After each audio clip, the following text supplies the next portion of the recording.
خصوصاً على افضلهم وخاتم النبیین محمد الامین وعلى آلہ وصحبہ اجمعین. اما بعد فاعوذ باللہ من الشیطان الرجیم. بسم اللہ الرحمن الرحیم.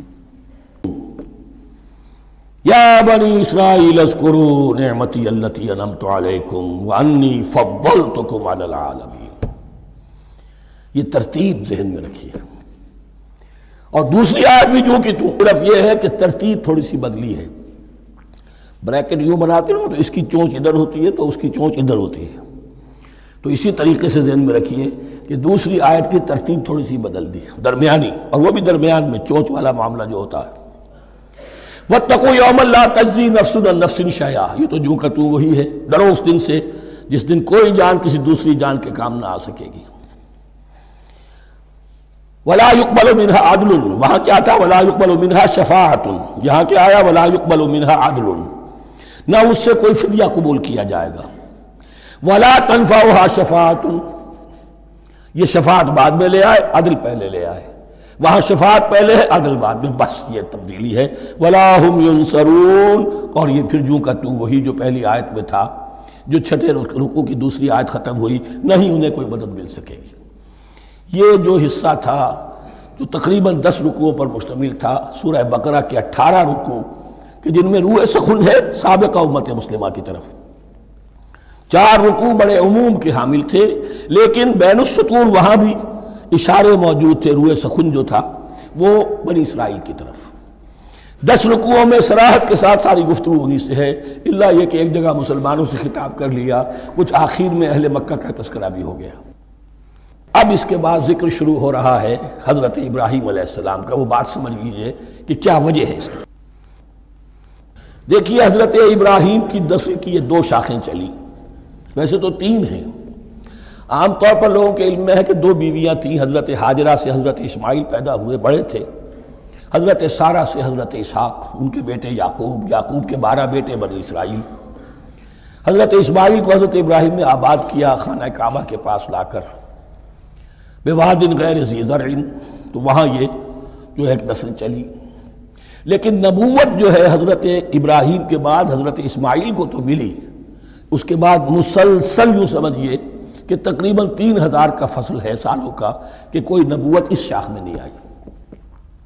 نبوت کا سلسلہ چلا دوسری شاخ میں، حضرت یعقوب، حضرت اسحاق، حضرت یعقوب، حضرت یوسف، چلتے جائیے. اور پھر حضرت موسیٰ اور ہارون سے شروع ہو کر حضرت عیسیٰ اور یحییٰ تک 1400 برس مسلسل.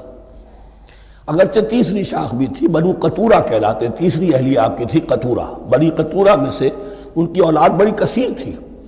ان میں سے ایک مدین تھے، مدین یا مدیان. ان میں حضرت شعیب کی بعثت ہوئی تھی. حضرت شعیب بھی حضرت ابراہیم کی نسل میں سے ہیں، لیکن بنی مدیان میں سے. بہرحال اب چونکہ حضور کی بعثت ہوئی بنی اسماعیل میں، ادھر بنی اسرائیل ہیں جن سے یہ خطاب ہو رہا ہے سابقہ امت مسلمہ. اور اب یہ امامت الناس منتقل ہونے والی ہے بنی اسرائیل سے بنی اسماعیل کو. تو اب اگر اس انتقال کے وقت نقل، اگر وہ جو کامن فیکٹر ہے اس کا تذکرہ کیا جائے تو بات آسان ہو جائے گی. ابراہیم ہی تو جد امجد ہے نا تمہارے.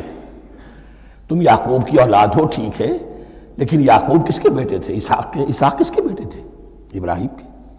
تو یہ دوسری نسل بھی تو ابراہیم ہی کی ہے. اس حوالے سے ان کے لیے سہل بنایا جا رہا ہے کہ بات کو سمجھو. یہ صرف یہ ہے کہ 2 پیڑھی اوپر جا کر مل گئے اور اللہ خیر سنا. اور حضرت ابراہیم نے خانہ کعبہ کی تعمیر کی اور اسے اب مرکز بنانا ہے اہل توحید کا. لہذا یہ ساری گفتگو اب شروع ہو رہی ہے. 4 رکوع اب وہ ہیں 15ویں سے شروع ہو کر 18ویں تک جن کا اصل مضمون ہے تحویل قبلہ. وَإِذِ ابْتَلَىٰ إِبْرَاهِيمَ رَبُّهُ بِكَلِمَاتٍ فَأَتَمَّهُنَّ. اور ذرا یاد کرو جب ابراہیم کو آزمایا اس کے رب نے بہت سی باتوں میں. میرا ایک کتاب چاہے حضرت ابراہیم کی شخصیت پر، حج اور عید الاضحیٰ اور ان کی اصل روح، اور اس میں ایک تحریر ہے، ایک تقریر ہے. جو تحریر ہے وہ مجھے بہت پسند ہے کہ کیسے کیسے امتحان آئے ہیں حضرت ابراہیم علیہ السلام پر.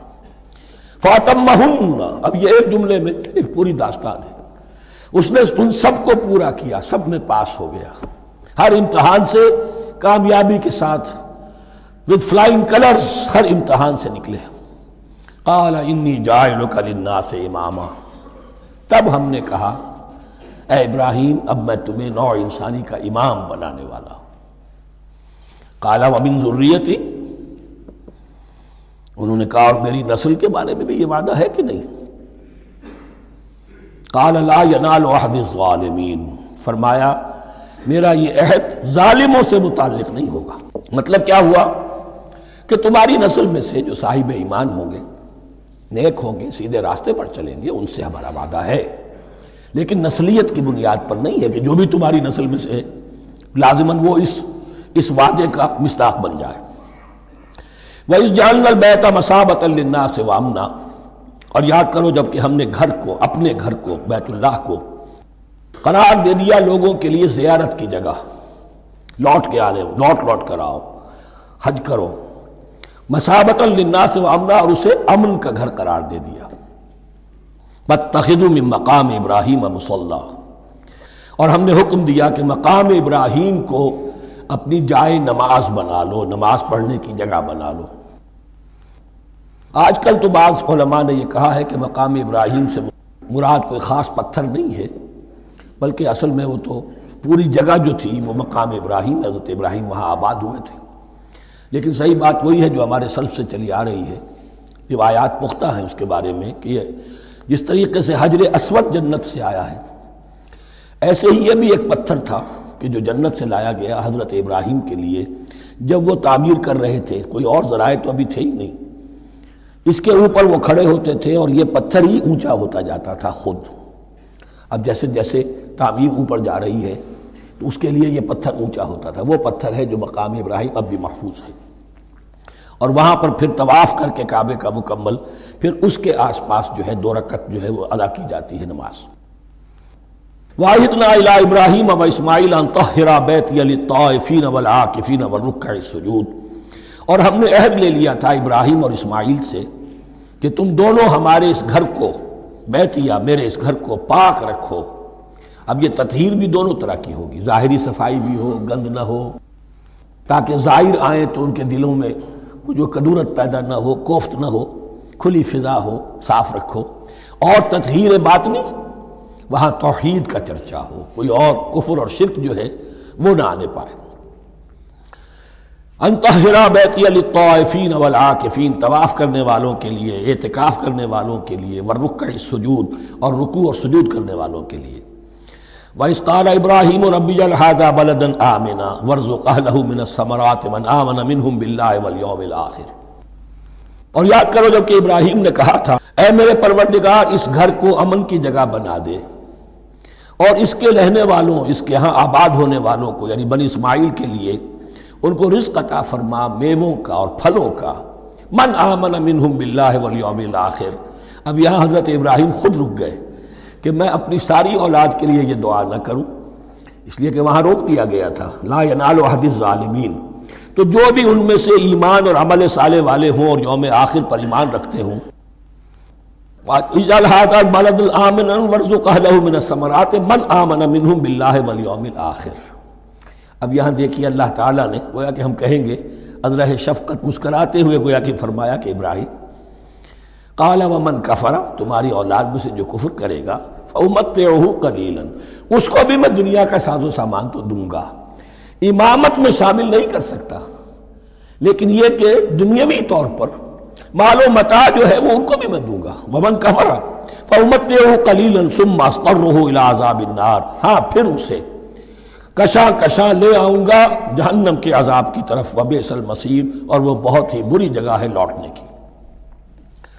وَإِذْ يَرْفَعُ إِبْرَاهِيمُ الْقَوَاعِدَ مِنَ الْبَيْتِ وَإِسْمَاعِيلُ، اور یاد کرو جب کہ ابراہیم اٹھا رہے تھے ہمارے گھر کی بنیادوں کو، اور اسماعیل، باپ بیٹا دونوں لگے ہوئے تھے.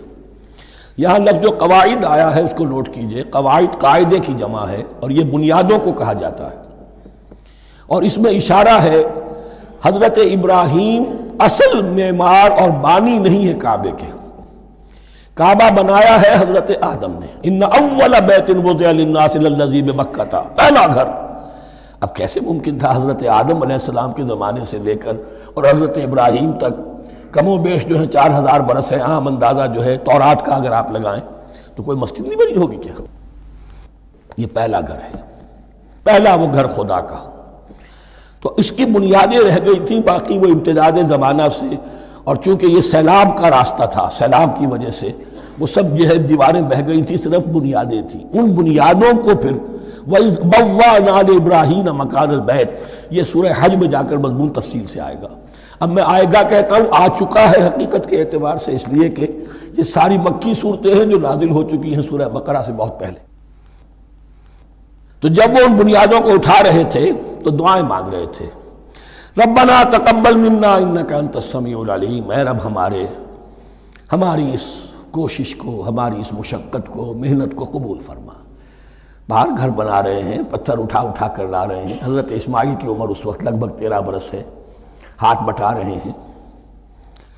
ربنا تقبل منا انک انت السمیع العلیم، اے رب ہماری اس کوشش کو شرف قبول عطا فرما، یقیناً تو سب کچھ سننے والا اور جاننے والا ہے. ربنا وجعلنا مسلمین لک، اور اے رب ہمیں اپنا فرما بردار بنائے رکھ. نوٹ کیجئے ابراہیم کہہ رہے ہیں. تو میں اور آپ اگر مطمئن ہو جائیں کہ میری موت لازماً حق پر ہوگی تو بہت بڑا دھوکہ ہے. ڈرتے رہنا چاہیے، اللہ کی پناہ طلب کرتے رہنا چاہیے. ربنا وجعلنا مسلمین لک، اے اللہ ہم دونوں کو اپنا فرما بردار بنائے رکھ. ومن ذریتنا امۃ مسلمۃ لک، اور ہم دونوں کی نسل میں سے اٹھائیو برپا کی جو ایک امت جو تیری فرما بردار امت ہو. وارنا مناسکنا، اور اے پروردگار تیرا گھر تو ہم نے یہ بنا دیا، اب اس کے جو رسومات ہیں وہ ہمیں سکھا، جو مناسک حج ہیں. ارنا مناسک، اب کیسے حج کریں، کیا آداب ہوں گے، طواف کیسے ہوگا، کیا کریں گے. وتب علینا، اور ہم پر اپنی شفقت کی نظر فرما. انک انت التواب الرحیم، یقیناً تو ہی ہے بہت ہی زیادہ توبہ کا قبول فرمانے والا اور شفقت کے ساتھ رجوع کرنے والا اور رحم فرمانے والا. ربنا وبعث فیہم رسولا منہم، اور اے ہمارے پروردگار ہماری اس نسل میں، اب چونکہ ہماری نسل مراد ہے بنی اسماعیل، بنی اسرائیل اسماعیل کی نسل میں سے تو نہیں ہے نا، یہاں دونوں کی نسل سے مراد ہے تو وہ بنی اسماعیل. ہماری اس نسل میں اٹھائی ہو ایک رسول انہی میں سے، باہر کا نہ ہو، کوئی مغایرت کا اجنبیت کا پردہ حائل نہ ہو. وہ کیا کرے، یتلو علیہم آیاتک، تیری آیات ان کو پڑھ کر سنائے. وَيُعَلِّمُهُمُ الْكِتَابَ وَالْحِکْمَةَ، اور صرف سنائے نہیں، تعلیم دے انہیں کتاب اور حکمت کی. صرف سنا دینا تو بہت آسان کام ہے، سکھانا، تعلیم دینا، دلوں میں بٹھانا. اور حکمت، وَيُزَكِّيهِمْ، اور ان کو پاک کرے، ان کا تزکیہ کرے، ان کے دلوں میں تیری محبت اور آخرت کی طلب کے سوا کوئی طلب باقی نہ رہنے دے. انک انت العزیز الحکیم، یقیناً پروردگار تو ہی ہے زبردست اور کمال حکمت والا. بارک اللہ لی ولکم فی القرآن العظیم ونفعنی وإیاکم بالآیات والذکر الحکیم.